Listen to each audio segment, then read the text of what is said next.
50 ఏళ్ళ తర్వాత నవమి రోజున సీతారాముల కళ్యాణం వాల్మీకి క్షేత్రం అరుదైన ఘట్టం.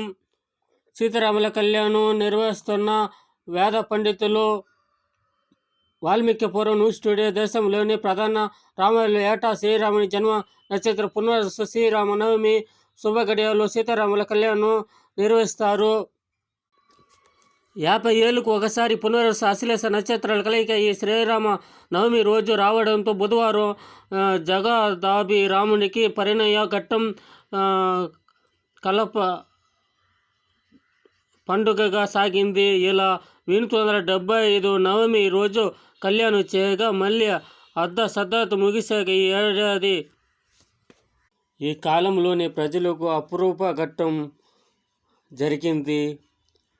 చూసే వాళ్ళకు చూసేంత భాగం, చూడని వాళ్ళకి అంతే భాగ్యం.